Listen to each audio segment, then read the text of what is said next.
Berlin, symbol of the political struggles of the 20th century.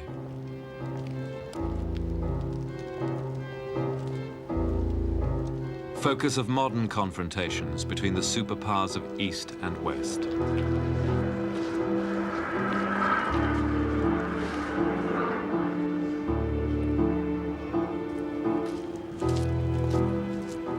To Berlin, the search for the Trojan War now returns. And for the first time, it leads to documentary sources for Homer's story.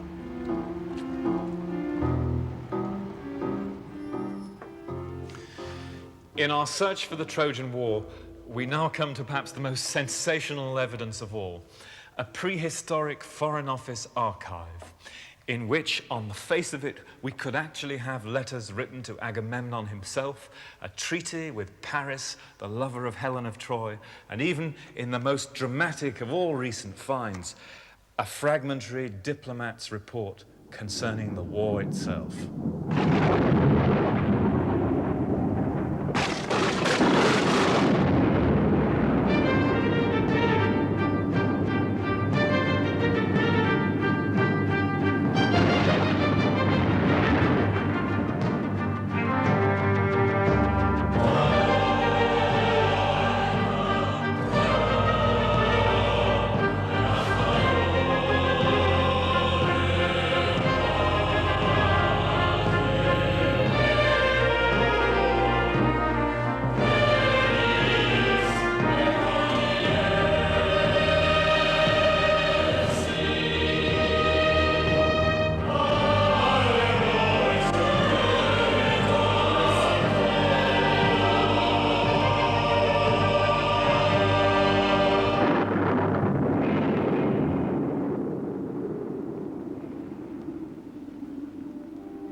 According to Greek legend, as told in Homer's epic poem The Iliad, Agamemnon, king of Mycenae in Greece, led a great expedition against Troy, a city in Asia Minor.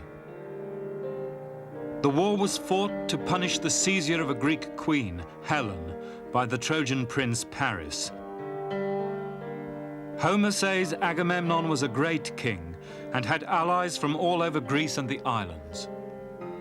After 10 years' war, Troy fell, and its royal family, including Paris, was wiped out.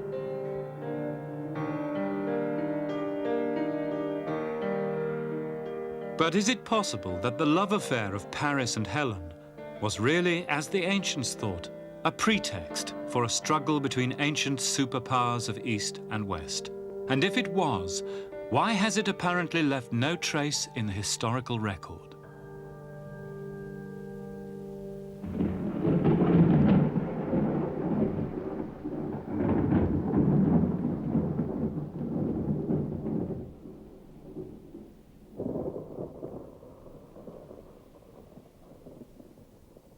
The late Bronze Age, the 13th century BC, was a time of great empires in the Near East. Babylon, ancient but now declining, Assyria, a rising militarist power in what is now Iraq, Egypt, ruled for most of the century by the great builder Ramses II, and lastly, the Hittites, in what is now Turkey, ruling from the Egyptian frontier all the way to the Aegean Sea. And it is the Hittites who are the key to this stage of our search.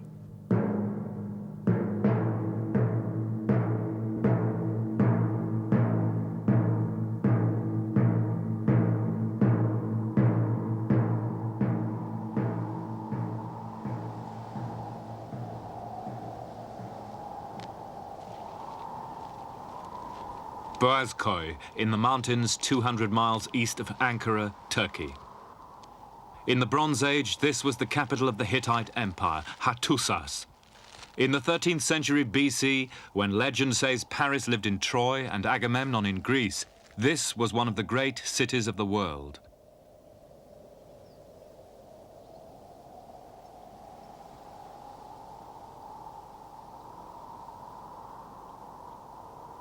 Then these hills were covered by temples, houses, and a huge royal residence on the Great Fort, where ambassadors were received from Egypt and Babylon.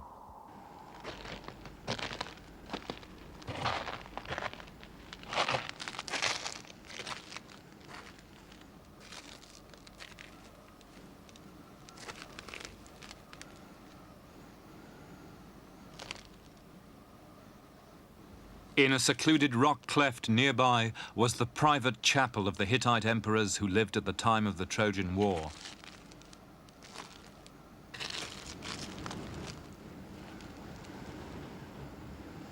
Here they prayed to the great gods of Hatti, chief among them, fittingly in this wild place, the storm god.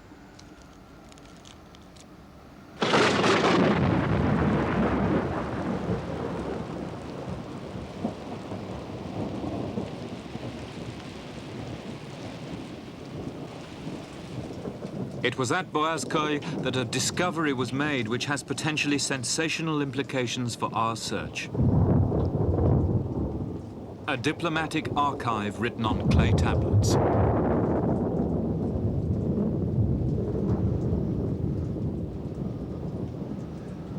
This was just one of the archives here at Boğazköy. There were in fact several, and one temple archive has been discovered as recently as 1983. But this was the key diplomatic archive. It still bears the marks of the destruction, the fire which swept Boğazköy in about 1180 BC. You can see here the burned remains reddened by that final fire. It was here in 1906 that the Germans made perhaps the single most significant discovery in Anatolian archaeology. The find of about 2,500 baked clay tablets inscribed with cuneiform writing scattered all over this area and in these rooms. As luck would have it, the find included Hittite Foreign Office records covering the very period of the Trojan War. But at that moment, no one could read them.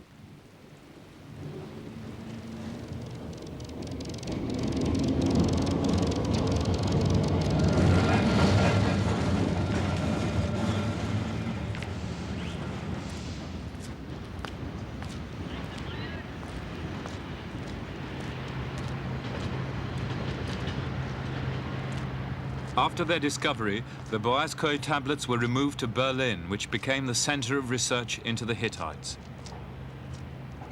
There, at the end of the First War, the Hittite language was deciphered. Soon afterwards, in the Pergamon Museum in what is now East Berlin, a young Swiss scholar was working on the translation of one group of tablets. His name was Emil Forrer.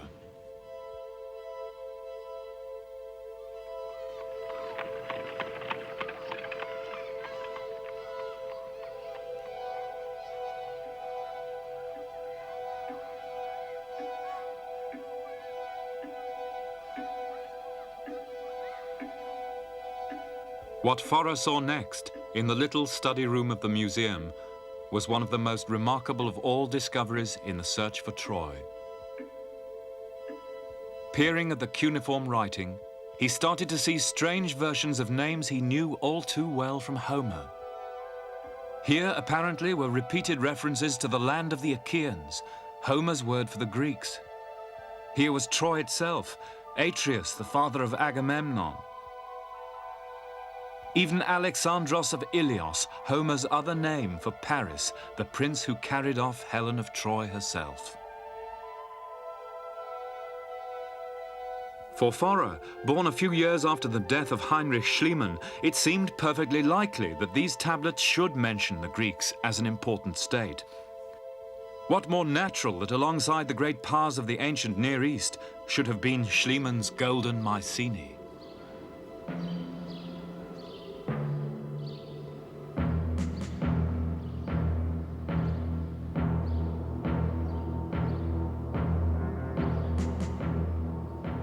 Schliemann, after all, had shown that Mycenae was the richest and most powerful kingdom in Bronze Age Greece, with its immense royal tombs and the coat of arms of the house of Agamemnon above its gate.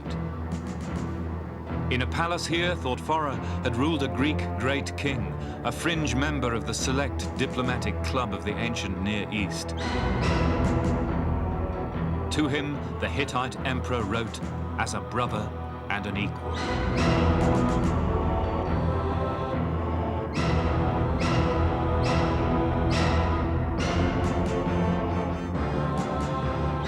The theory was daring and exciting, too exciting perhaps. By the 1930s, it had been thrown out by the academic world as unproved speculation. But are the Greeks in the Hittite texts? In this stage of our search, we shall try to show that they are, and that the legend of the Trojan War could go back to real events towards 1260 BC, recorded by the Hittite emperor Hattusilish III.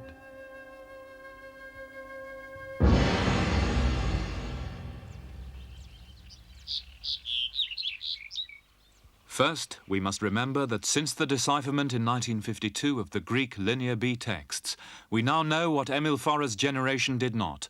The Bronze Age rulers of Mycenae were Achaean Greeks, as Homer says. We also now know that the Greeks had relations at ambassadorial level with at least one of the superpowers, Egypt.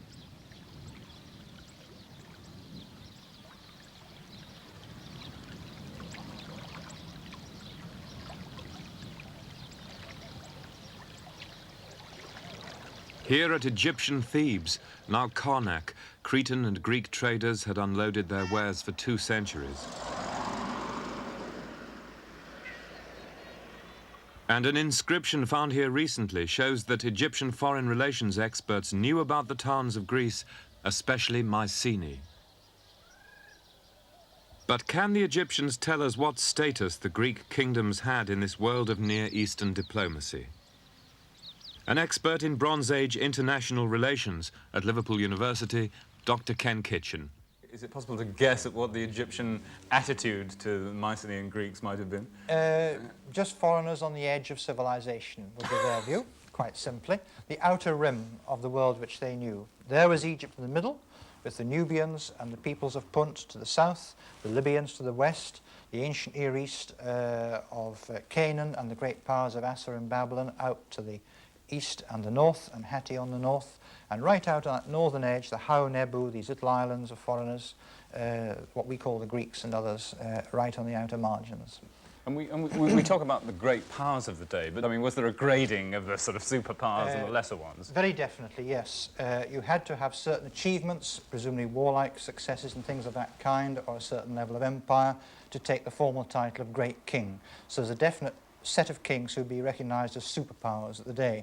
There was Egypt, there was the Hittite kingdom, Babylon traditionally had been one, and Assyria claimed it from the Hittites when she conquered a Hittite province, which did not amuse the Hittites at all. She said, the Assyrian king said, "I am great king now, my brother." And the Hittite king wrote back in fury, as he'd lost the province, "Don't you brother me." In effect, "Are we sons of the same mother?" was his bitter remark. So there's a very definite superpower status.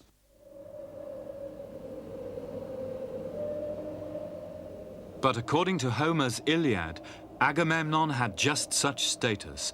He was a great king, not only of mainland Greece, but of many islands, including Crete and Rhodes. If this is true, was it recorded by the diligent and expert diplomats of the Hittite Foreign Office?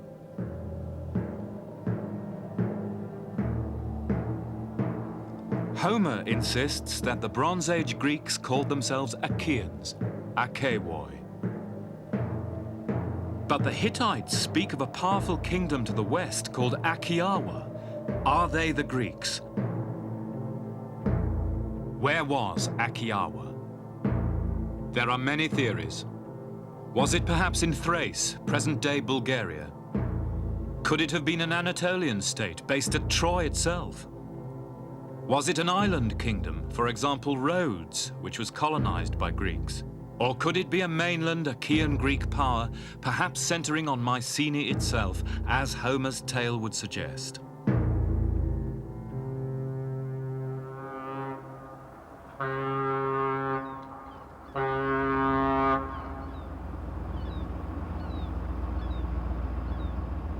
The Hittite archive gives us several key facts about Achaeawa. It was a seagoing state with wide contacts. Relations with the Hittites were at times friendly, at times hostile. Most important, the Hittite Foreign Office viewed Achaeawa as a top-ranking power around the time of the Trojan War, for they addressed its ruler as a great king. And that brings us to this fascinating document. This is a rough draft of a solemn treaty made up between the Hittites and the Syrian state of Amurru. It was drawn up for the Emperor Tudhaliash IV, probably around 1220 BC, probably after the Trojan War. And in it are fascinating lines where Tudhaliash names the kings who were of the top rank, the kings on the same rank as himself. Lugal-uru Misri, the king of Egypt, Lugal-kur Karduniash, the king of Babylon, Lugal-kur Ashur, the king of Assyria, and Lugal-kur Akiava, the king of Akiawa. But tantalizingly, the scribe has crossed out the word Akiawa before the clay had even dried. There are only two conclusions we can draw from that. One is that the king of Akiawa was no longer of the front rank in world politics. The second, and simpler, is that the terms of this treaty, which is only a rough draft, were not meant to apply to him. But either way, it would seem that this mysterious king was a great figure in Eastern Mediterranean politics.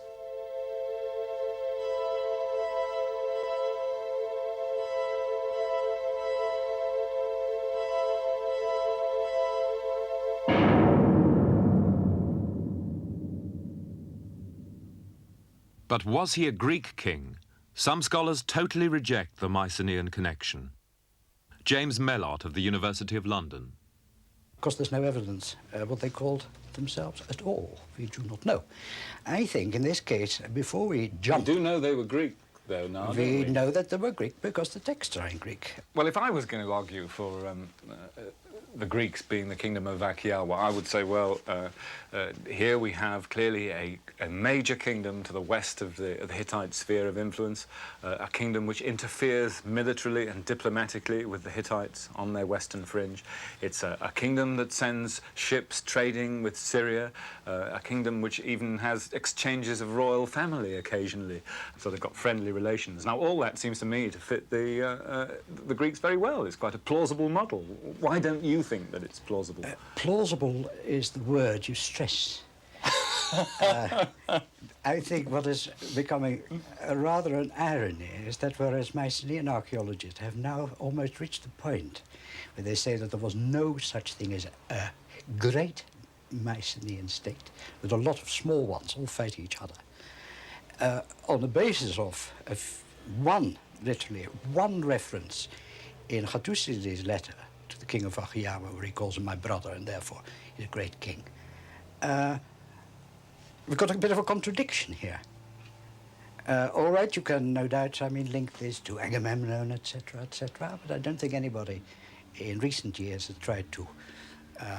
You could easily argue it on the basis of the archaeology, though, couldn't you? Looking at Pylos, Mycenae, Knossos, there's a good argument for the same culture down to the minutest details of the Linear B form, isn't there? Indeed, but hardly a united kingdom. A whole series of kingdoms, quite clearly. And that is not the sort of thing, one might expect from the Mycenaean side. No overlord of the whole lot. Not even in Homer's Iliad. Agamemnon plays very much second fiddle to Achilles.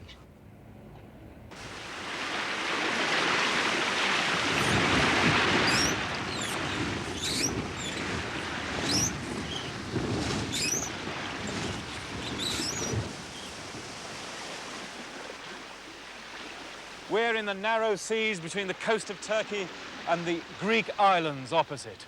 A place which has been a cultural crossroads for 3,000 years. For longer than civilization has existed, ordinary people, men, women, their belongings and children have crossed here to try and settle and scratch a living. In the time that legend assigns the Trojan War, we know now that the islands which we call Greek, like Kos, opposite us, were already settled by Greeks, and that the Greeks had already got their foothold on the shores of Asia Minor, as in places like this one, Halikarnassos, now Bodrum with its great crusader castle. This was a slave market in Mycenaean times. From this place, raw materials and slaves were exported to mainland Greece by a rich colonial middle class whose cemeteries have been discovered. And it was places like this which were the potential flashpoints in the late Bronze Age Aegean world of the 13th century BC.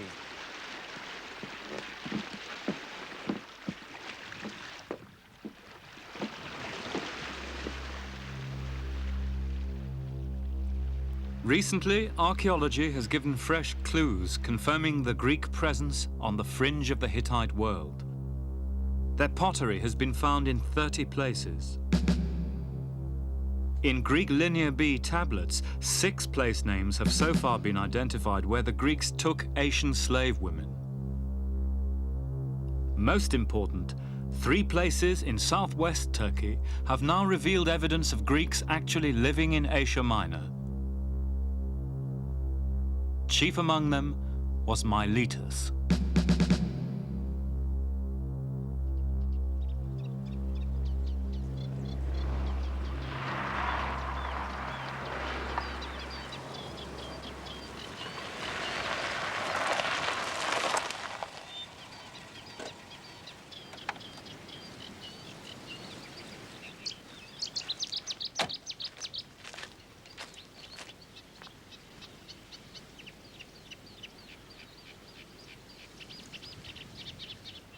Once the greatest of all Greek cities in Asia, Miletus now lies abandoned, its lifeblood drained away when the Meander River silted up its harbours.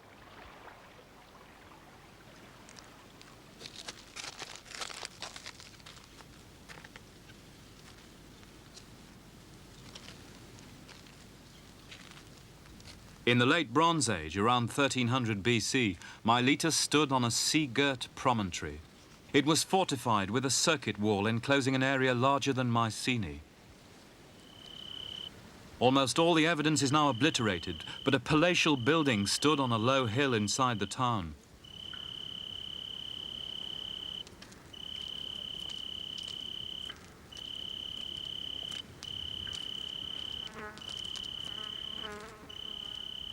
Nearby are the remains of typically Greek chamber tombs.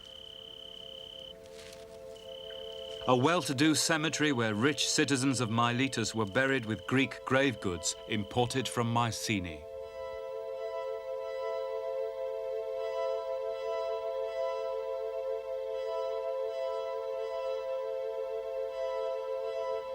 The question arises, exactly what kind of place was Miletus in the late Bronze Age? It would be tempting to call it a Mycenaean colony, but it's not as simple as that. It was obviously a place where many races met. People of Anatolian, Carian origin, people of Cretan origin, Greeks, maybe even a sprinkling of Hittites. A Hittite pilgrim flask has turned up here. So it was a cosmopolitan place. But there must have been a strong central authority, because only a strong authority and one with money and influence could have built that great circuit wall around the low promontory which was Mycenaean Miletus there. And presumably that authority lived in the palatial building on that hill. But was that central authority Greek? Was Miletus even ruled from mainland Greece?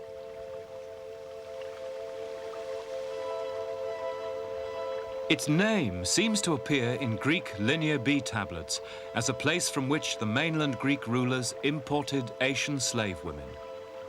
The Greeks called it Milatos, earlier perhaps Milwatos. But according to the Hittite Foreign Office, there was a city on the western coast of Asia Minor, controlled by the foreign power of Akiawa, a city they called Milawanda, later Milawata.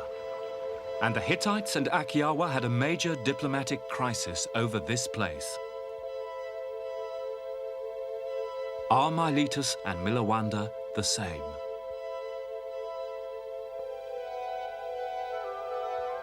If we can prove they are, then Akiawa can only be mainland Greece.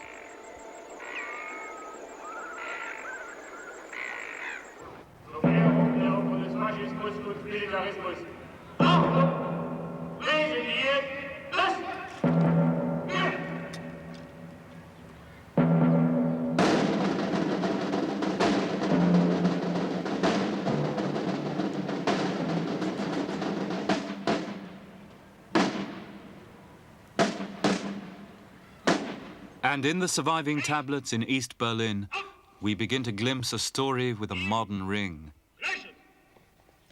a story of political jostling between superpowers who were willing to sacrifice lesser states to political expediency. The hidden workings of such diplomacy are difficult enough to fathom today, the true meaning of the words themselves often elusive. But the Hittite tablet describing the Milawanda affair needs to be listened to carefully, complicated though its story is, for it is the turning point in our search. This letter contains our crucial evidence for this stage of the search. It's the office copy of a letter written by the Hittite Emperor Hattushalis III to an unnamed king of Achaewa, we think of Greece, around the year 1250 BC, about the time of the Trojan War. It's known as the Tawakalawash letter, but in fact its subject is a villain called Piamaradush. And I'm afraid we'll have to put up with a few unpronounceable names at this point in our story. But it's worth remembering that in Hittite eyes, Piamaradush is quite simply the baddie. Evidently, he was a powerful, dispossessed royal adventurer operating somewhere off the coasts of Western Anatolia, in collusion with Achaewa, we think the Greeks, and in collusion with none other than the brother of the king of the Greeks himself, whom the Hittites called Tawakalawash. Piamaradush had evidently once been a Hittite subject, but now he's terrorizing their local allies in the West and breaking up the network of alliances built up by Hittite diplomacy, by the men of Hattushalis' foreign office. The center of the trouble is a city that the Hittites called Milawanda or Milawata, somewhere on the western coast, and it was controlled by Achaewa, the Greeks. Eventually, Hattushalis has to journey all the way across from Boazkoi to sort these events out himself. And this is the letter that he wrote to the Greek king explaining his actions. In it, he gives the names of a number of places that he traveled through on his way to the west. And these are they. Most of them cannot be identified. The only safe one is the first, the Hittite capital Hattushash, the starting point. But if we could only pin the others down on the ground, we'd have a marvellous chance of showing that the Greeks really are in this archive, and that would have incalculable effects for our search for the Trojan War. So finding Milawanda is the next stage of the search.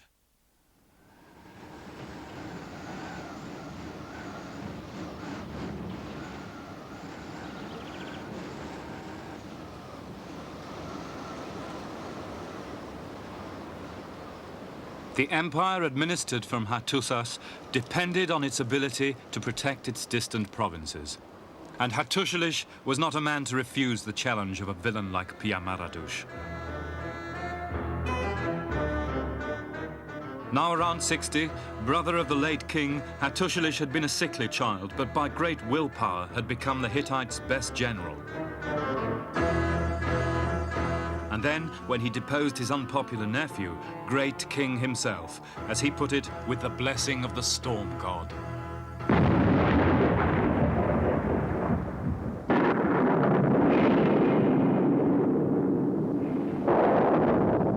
Now in still powerful middle age, politician and generalissimo, Hattushalis was a shrewd if tetchy diplomat and a dangerous enemy.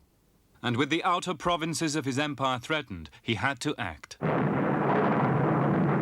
One spring day, in around 1250 BC, he set out for the west.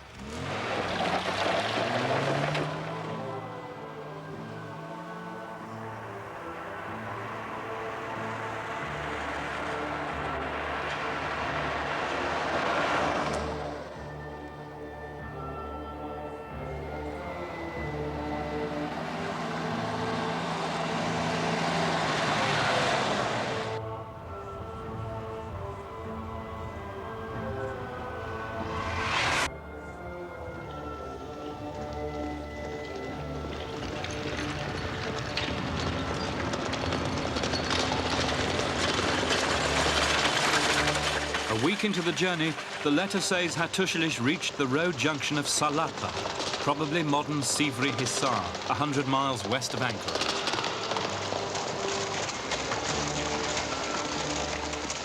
Here he was met by his son, who brought bad news. A conciliatory offer to Piamaradush had been curtly snubbed.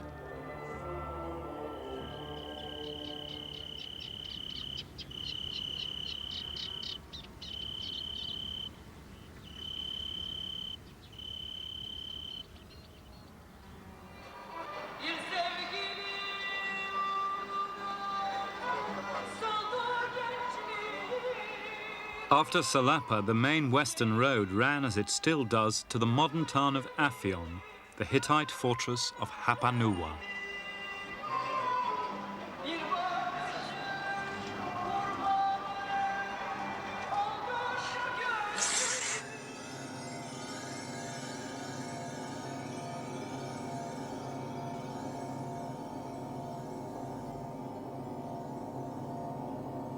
Administrative centre of the Roman and Ottoman empires, Aphion still has great blocks of prehistoric defences under the medieval castle on its fairy tale crag.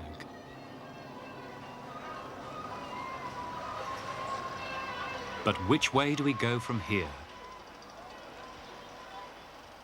Hattusilish obviously knows where he's going, but we don't. All we know is that he's going westwards towards the coast. But the coast of Asia Minor is a very big place.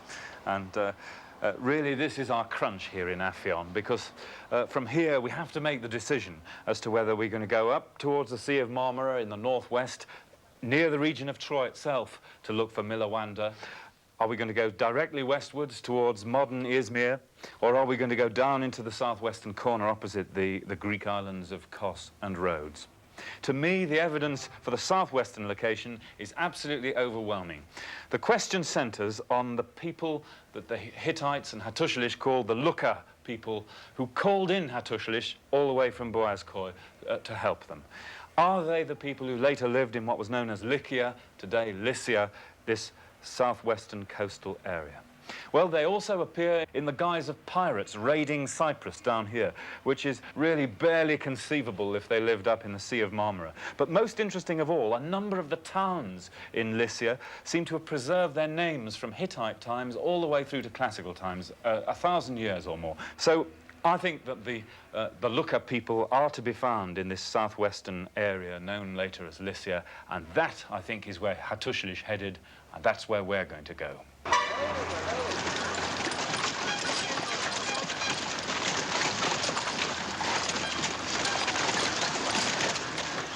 Easy to imagine the bustle as Hattusilish gave the order to depart. The troops singing their marching song, the royal kinsman, the wine master, Sahurunwas, the master of the scribes on wood, Kamalias, the head cook, and the rest of the king's immense retinue.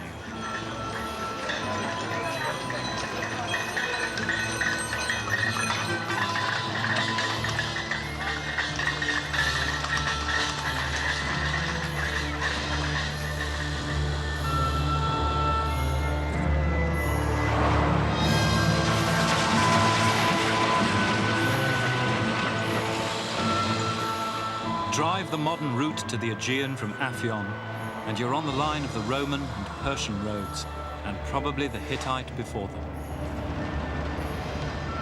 It is one of the immemorial travel routes through Anatolia.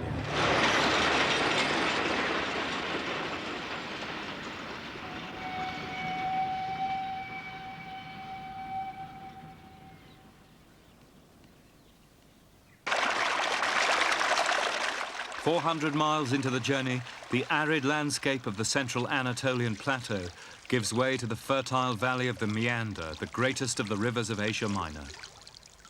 The place is now called Pamukkale.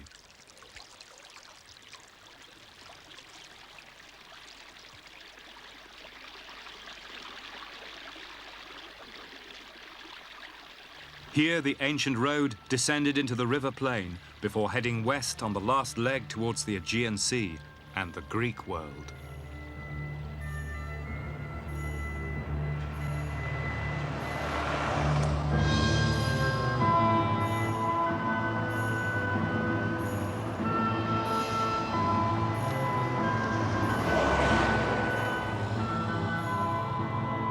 Pressing on to the sea, which way did Hattusilish go now? There are two choices today: the modern main road straight west to the coast, the ancient road which turns abruptly southwards away from the sea. Take the southern route and you soon reach a fertile plain and the ruins of a city called Alabanda. The name matches the first place Hattusilish came to in the Luka lands, Valivanda.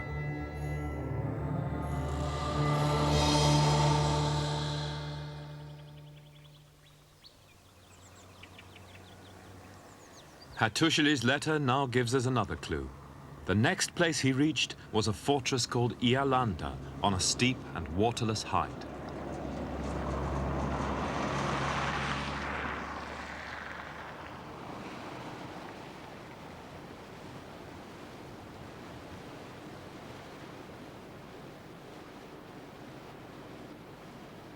If we're on the right track, then Ialanda lay somewhere in these hills, and Hattusili soon found out that it was dangerous country. I was attacked there in 3 places. Now the hill of Ialanda is very steep and difficult to attack, so I dismounted and went up on foot. I smashed the enemy there. I took many prisoners, and I devastated Ialanda.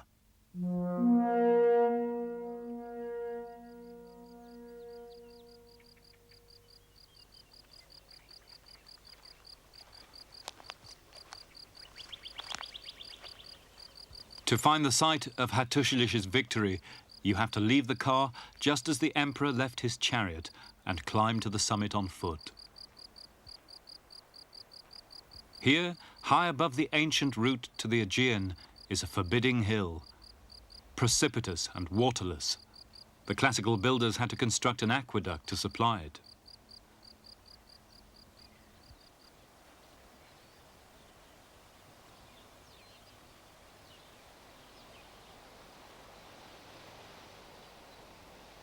This natural fortress was sieged only with great difficulty by Alexander the Great himself 1,000 years later.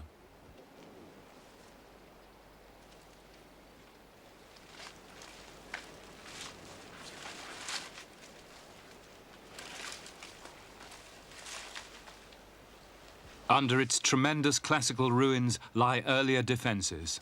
It is called Alinda. Again, the Hittite name survived until later times. So we are on Hattusili's track, and somewhere not far ahead lie the villainous Pia-Maradush and his shadowy foreign master, the king of Akiawa.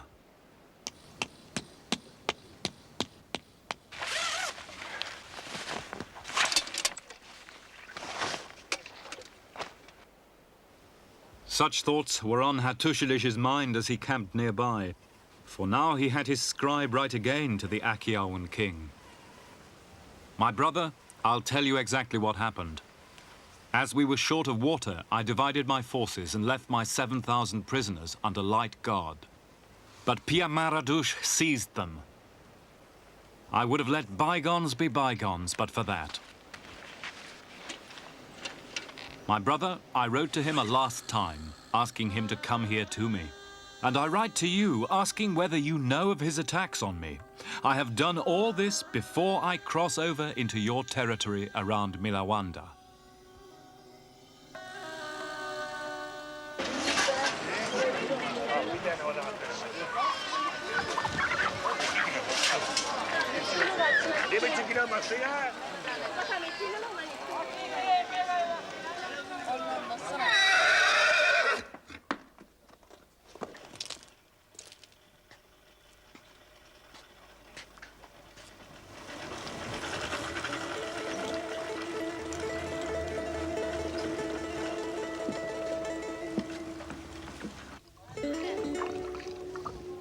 Camped nearby, Hattusili waited for a reply from Akiawa.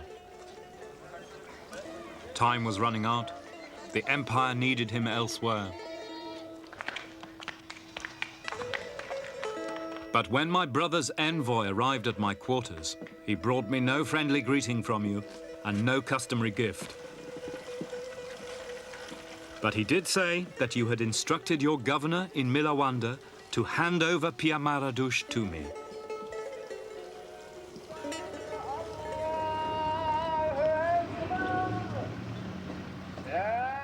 That was what Hattusili wanted to hear.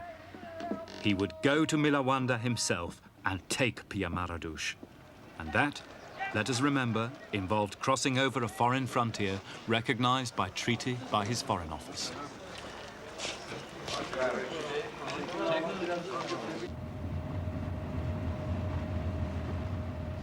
There is only one way Hattusilish can have gone now, northwest towards the sea.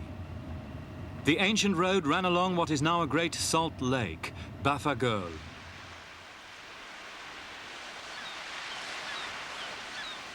Once sea, Lake Baffa has now been cut off from the Aegean by the silting of the Meander. But in the Bronze Age, it formed a great gulf around which the land route to the west had to make its long detour through the mountains. Then the Meander flowed into an immense bay. And in that bay lay Hattusili's goal, the city of Milawanda, Mycenaean Miletus.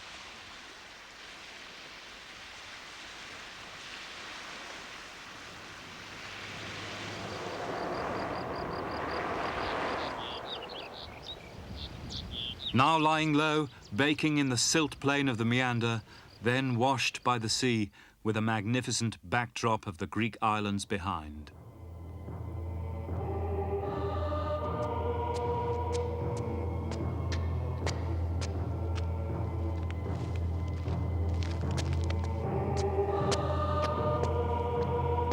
What happened next we have in Hattusilish's own words, and after a week on the road in his company, it was easy to put yourself in his shoes.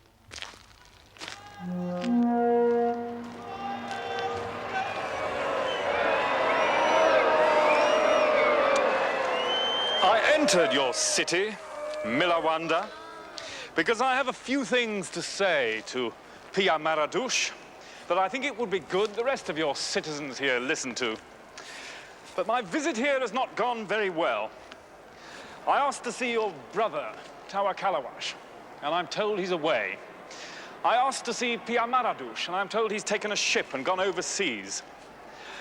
Meanwhile, while all this is going on, I receive a letter from you, a letter that can only be described as insolent, adopting a tone barely tolerable between equals, forbidding me to remove Pia Maradush from Milawanda. You write to me, my brother, as a great king, as my equal. But in your letter, I do not hear the language of an equal. I'm directed... Yes, if I can just say something here, this is very interesting. Hattusilish, throughout his life, was very touchy about the way that he came to the throne because he'd deposed his nephew, and anybody who suggested that he wasn't a genuine great king made him see red. In fact, Ramses II of Egypt had to write to him saying, look, my brother, of course you're a great king. You've done wonderful things in Hittite land, and don't worry about it. Are you aware, or is it even with your blessing, that Pia Maradush is going around boasting that he intends to leave his wife, children, and incidentally my 7,000 prisoners under your protection while he continues his piratical raids against my territory? Look, we're friends, you and I. There's been no disagreement between us since the affair over Wilusa, when I'm sure I was able to persuade you that it was no cause for war between us. As for my armed occupation of your town, Milawanda, look upon it as a friendly visit. I'm sorry if I appeared impolite or aggressive. It's true I was a little hot-headed in the past. From now on, let's live together in perfect friendship. Thank you.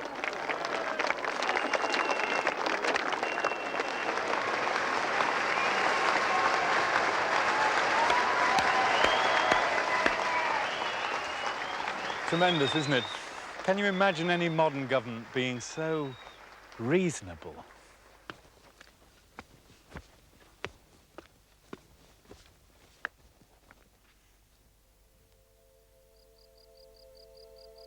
Reasonable, perhaps, but Hattusilish had little choice. His hold over his western protectorates was now unsteady. In the face of Achaeawan command of the sea, he had to be conciliatory towards the great king of Achaea land.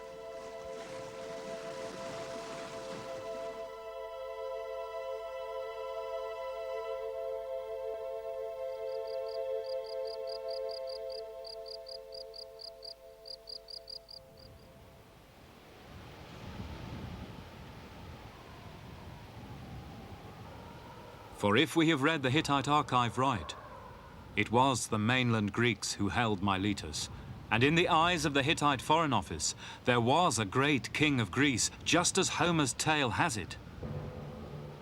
A king who interfered militarily on the shores of Asia Minor, exactly as the Iliad remembered. And where is more likely for the seat of that power in the 13th century BC than Homer's golden Mycenae? On the face of it, Hattusili's correspondent could be Agamemnon himself.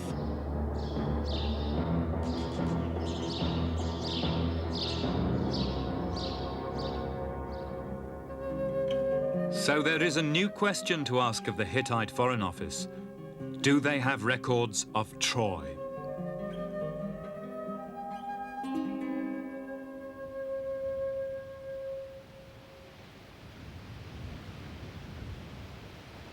The mound of Troy, called Hisarlik, stands on a ridge at the mouth of the Dardanelles in northwest Turkey. It has been excavated 3 times by the Germans Heinrich Schliemann and Wilhelm Dörpfeld and the American Carl Blegen. It was Dörpfeld who found the great royal citadel now called Troy 6. Its fine walls and towers suggest it was the capital of a medium-sized kingdom. Though an Anatolian city, presumably Anatolian in speech, it had long-time trading relations across the Aegean with Agamemnon's Mycenae.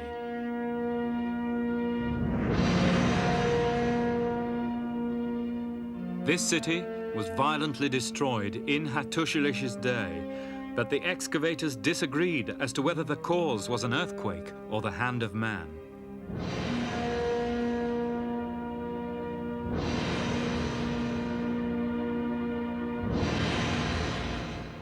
Blegen thought Homer's Troy was the successor to Troy 6, which he called Troy 7a, a city of shanties which fell a few decades later. But was either of these cities the Troy of the Trojan War? And can the Hittite texts help us decide the question? In the Iliad, Homer calls the city by 2 names, Troia and more often Ilios, originally pronounced Wilios.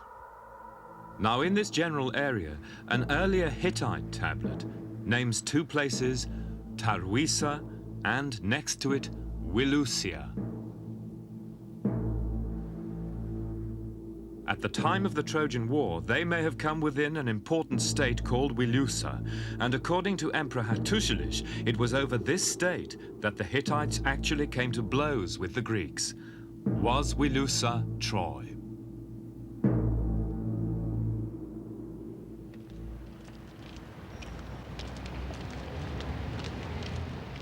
In the British Museum, another fragment of a Hittite tablet from Boğazköy gives further clues about the historical kingdom in western Anatolia, which may lie behind the city in the Iliad. It is a treaty between the king of Wilusa and Hattusili's brother, which could put it into the period of the Trojan War. The Hittite emperor demands military aid from his western ally in time of war.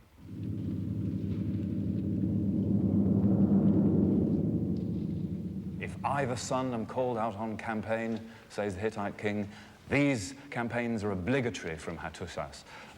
If the king of Egypt or Assyria marches against me and I write to you for chariots and infantry, you must come and help. Now, that treaty dates from about the time of the great battle at Kadesh in between the Hittites and the Egyptians, in which the Egyptian intelligence department had information that among the Hittite western allies were a people known as Dardani, the very name Homer gives to the people of Troy. It really is a coincidence that can't be avoided. And in that case, the next coincidence is really quite extraordinary, because on this treaty, the name of the prince of Wilusa is Alexandros, strikingly recalling Homer's name for the prince of Wilios, Alexandros, Paris, the lover of Helen of Troy himself.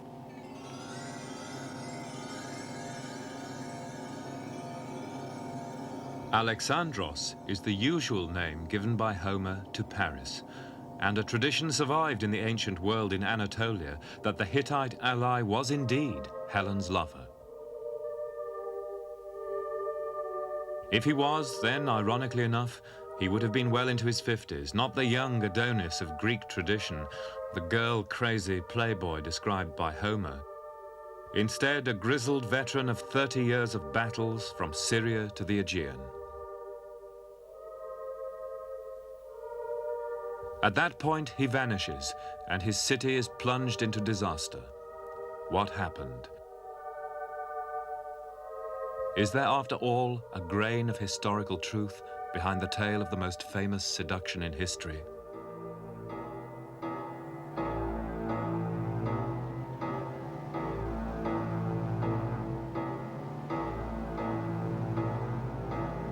To find out, we must return to the Hittite archive in Berlin for a last time.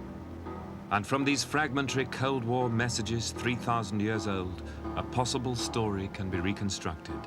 The story of a state caught between two great powers and eventually dismembered by their rivalry.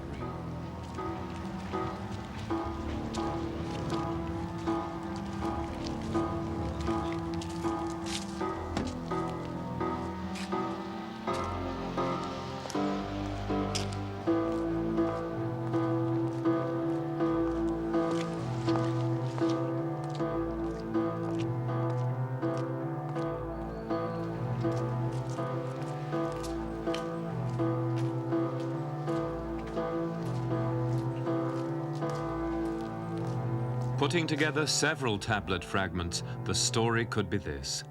Soon after Hattusilish seized the throne, in 1263 BC, some of his western protectorates were persuaded to renounce allegiance, relying on the great king of Greece against the Hittites. But Wilusa, which could be Troy, was loyal to the Hittites. It was attacked. Its royal family were killed or exiled. The final clue is the most interesting of all, and it's only been discovered in 1982, when a hitherto unassigned fragment lying in the collection here in Berlin was seen to make a perfect join with a well-known letter of Hattusilish's son, Tudhaliash IV. That would make it about 1220, 1230 BC, probably not long after the Trojan War. By then, we learn from the letter, Alexandrush of Wilusa is dead. The Hittites have put a puppet king in his place, a man called Walmu, and he in his turn has been deposed. Tudhaliash takes up the story. Unfortunately, it's full of blanks. And further troops, he says, blank. And somebody went, and he blank by night down. Blank. And the land was not blank. And when its lord, blank, heard the news, blank, he fled. And they put another lord over themselves, whom I did not recognize, the wicked one. But the letters of credential, the documents which I made for Walmu, they kept. It was in my father's day that these troubles began. Then war was declared, and the enemy relied on the king of Greece. The land of Wilusa was attacked, and Hittite troops were brought west. And as they relied on the king of Greece, the great king of Hatti advanced, and he subdued them, and brought great booty back to Hattusas. Is the true fall of Troy, then, to be found in the Hittite archive?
Taking the Hittite view, the disturbances out here in Western Anatolia must have seemed uncannily like what we today call the domino theory in Central America or Eastern Europe.